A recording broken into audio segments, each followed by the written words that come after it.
That's a good place for it. I'm fine. You're fine. It's just a little snow. Yeah, I'm like, it's not Wisconsin. No. Definitely not that. Another gorgeous day in northern Arizona. And what's this? Oh, the sun is out. Well, you know, sun's out, guns out.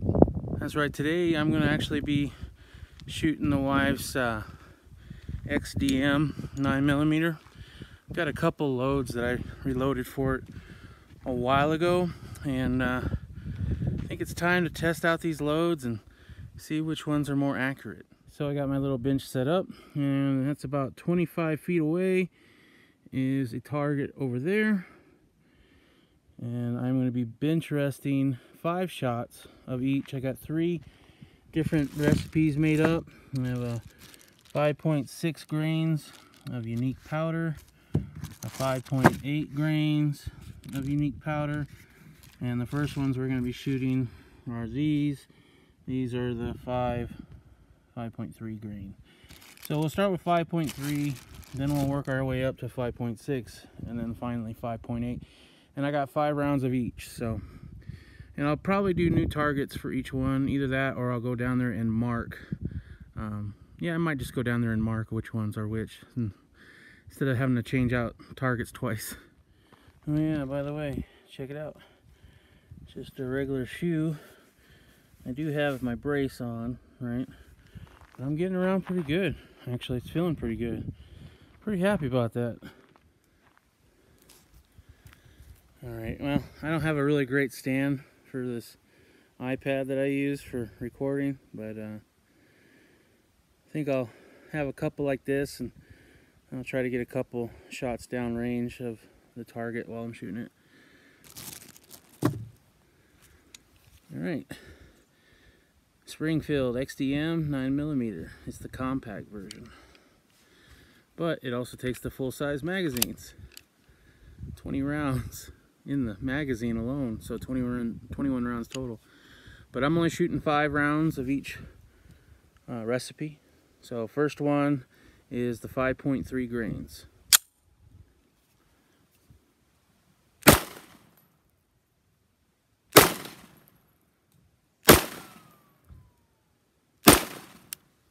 Doesn't really seem like it's gonna work out with this stand, and I don't have anybody to hold it, so I'll just have to show you the target afterwards. Ooh, I flinched real bad on that one. I think that's it, but it didn't lock back, so yeah, that was it.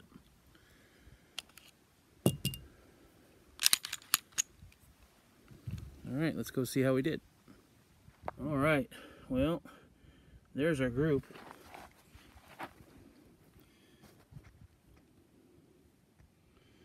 Kind of low.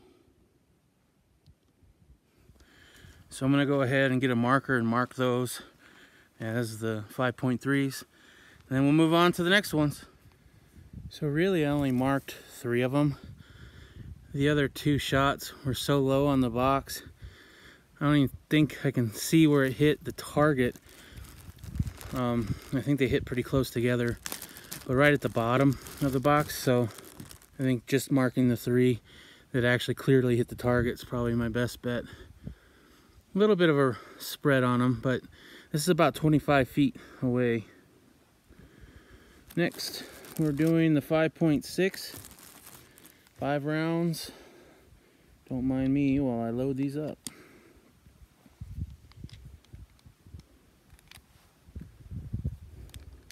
For all you reloaders out there, I got a question. I asked somebody recently about it, but they haven't gotten back to me yet. But, you know, I know how to adjust your powder to see what powder, you know, what amount of powder is best for you and all that.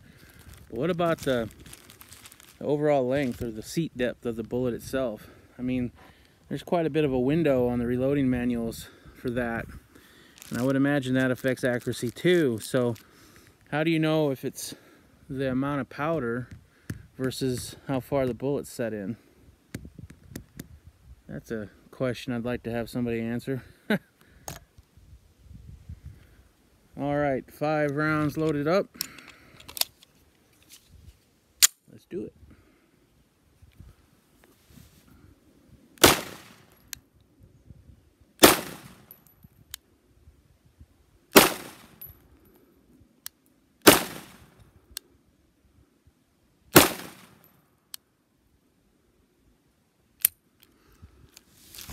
Slide's not locking back. That's the second time that happened, but I think I just found my load. Holy cow, let's go look at it. And I believe these are the 115 grain bullets. Still got plenty of them too, so I could definitely go back. Look at this group. Oops, sorry. Look at that grouping though, at least 3 of them, right? I guess I had one flyer down there in the 8. Alright, I just went ahead and removed the target because I couldn't really see it at the angle I was. I didn't get 2 in the bullseyes, but I did get 4 of them right here.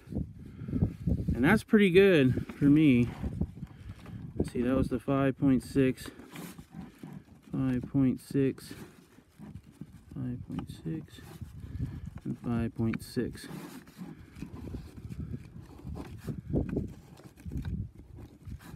And I'm just drawing circles around just to be sure which ones are which. And then of course this flyer down here, I'm not sure, but I think that's a 5.6 one, only because I didn't see it the last time.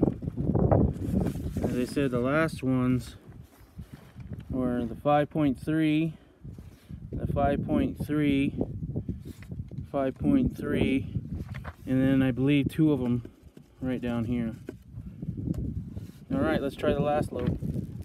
I think that's pretty good for 25 feet, to be honest. Of course, I've never claimed to be a marksman or anything like that, but as I sometimes flinch, sometimes close my eyes, I sometimes anticipate the recoil. Hopefully I can work on that, being out here, being able to shoot more, getting used to it a little bit better. That's one of the things I'm hoping to get better at. Okay, now we are at the 5.8.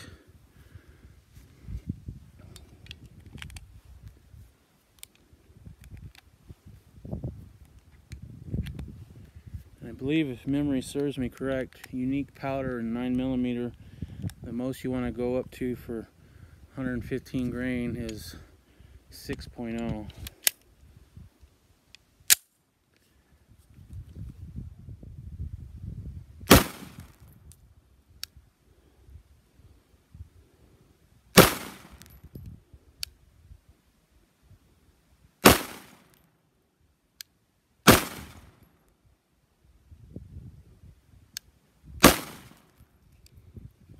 Let's go take a look. Hey, look, it locked back. All right, that looked pretty good too. Oh, if nothing else, this load has a benefit of actually locking the slide back when done firing. Oh boy, yeah. I'm gonna take this and let's get a closer look of it. Okay, guys, what do you think? I think I might have been wrong about the 5.6 being our load, because this right here is a 5.8, 5.8, 5.8, and a 5.8 right here, right in the bullseye. So that's 1, 2, 3, 4. Well, the 5th one might be here on the side. It could have been another round, I suppose. Definitely grazed and went through here.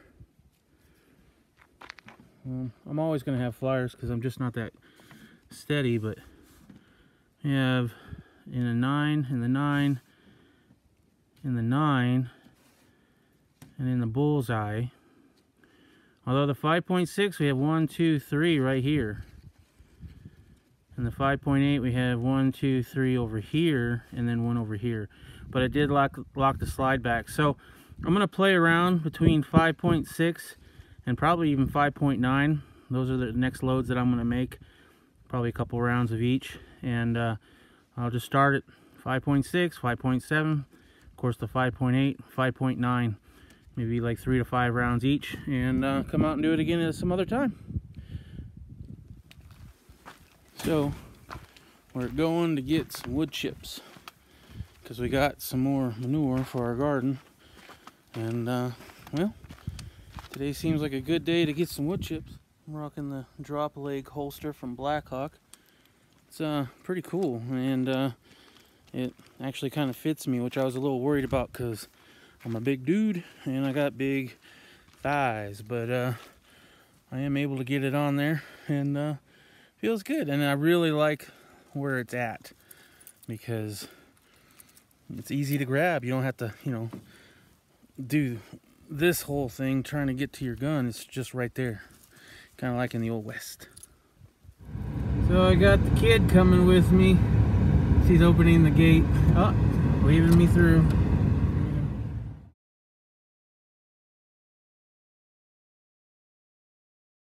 They're taking a minute here.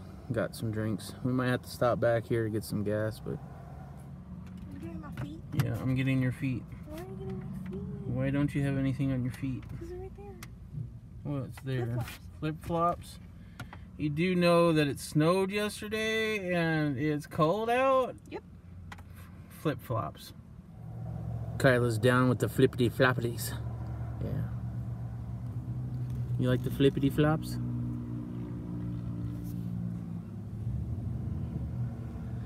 It's funny, she used to be a ham. Like, you turn a camera on when she was younger, oh, she'd jump right in front of your face. Even if you were trying to say something to the camera, right in front of you to say, hi, hello. Now it's like, Dad, stop. I don't want to be in your vlog.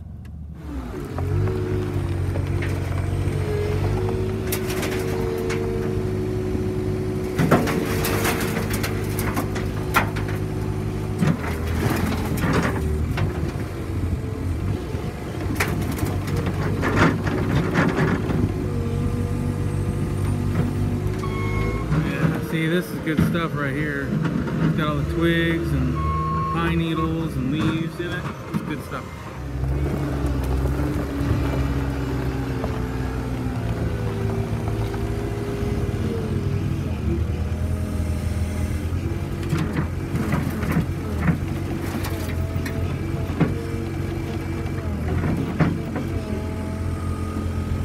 I think that'll be good if you can just kind of flatten it out a little bit.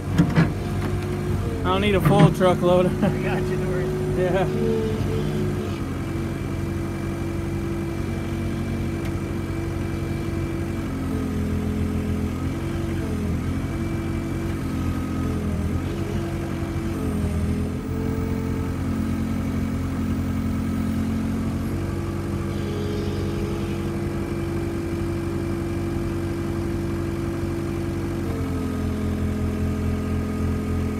Yeah, it's perfect. Right. Thanks so much.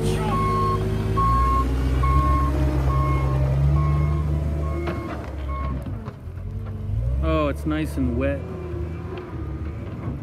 Very nice and wet, and it smells absolutely wonderful. All right, well, this is for the garden. Well, that's pretty cool stuff. That little cat can sure push down my truck. It's crazy. I really wish I could get one of those. I could use one of those on the property. But yeah, we got about not a full load of wood chips, but enough for what I think we're gonna need. We just need to put a little bit more over some manure that we got for the back to Eden garden. Okay, so I had to stop back at the gas station we were already at to get gas for tomorrow. We're gonna be heading down to Phoenix this time for 3 days and 2 nights. That should be fun. Not really, but the wife's got to go into work 3 days this week, and well, she's kind of up for a promotion, so she's gotta do it so she can impress that, you know, she'll be there for the team and all that fun stuff. But corporate world, man, I don't think I could do it with the political correctness and all that. No, I couldn't do it, but I give her props, man. She's kicking butt and taking names and doing the political you know, stuff you got to do, you know, in that kind of environment, and being the political correctness that you have to be. And I don't know, it's a big game if you ask me, but everybody's being fake. But hey, if she can get that promotion, that'll really get things rolling around here, which would be nice. So yeah, so 3 days in the valley, it's gonna be something else. I don't really have a lot to do. I have physical therapy on Friday, but I don't know. Anyway, I gotta get home, get these wood chips out of the back of my truck so I don't use a whole bunch. I do not want to drive down to Phoenix for 3 days with this kind of weight in the back of my truck. The gas mileage goes to crap.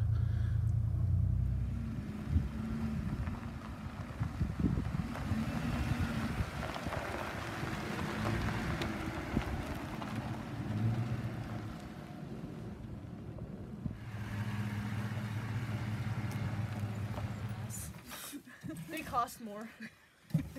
Yeah, they have like tests and stuff. Yeah. That ain't cheap. Like, I don't want those hose that hang out at Home Depot. I like mine from Goodwill.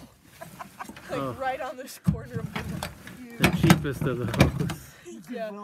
Like the one that's on sale on Saturdays. Half off of everything on Saturday. Like, this is a conversation I have with my family.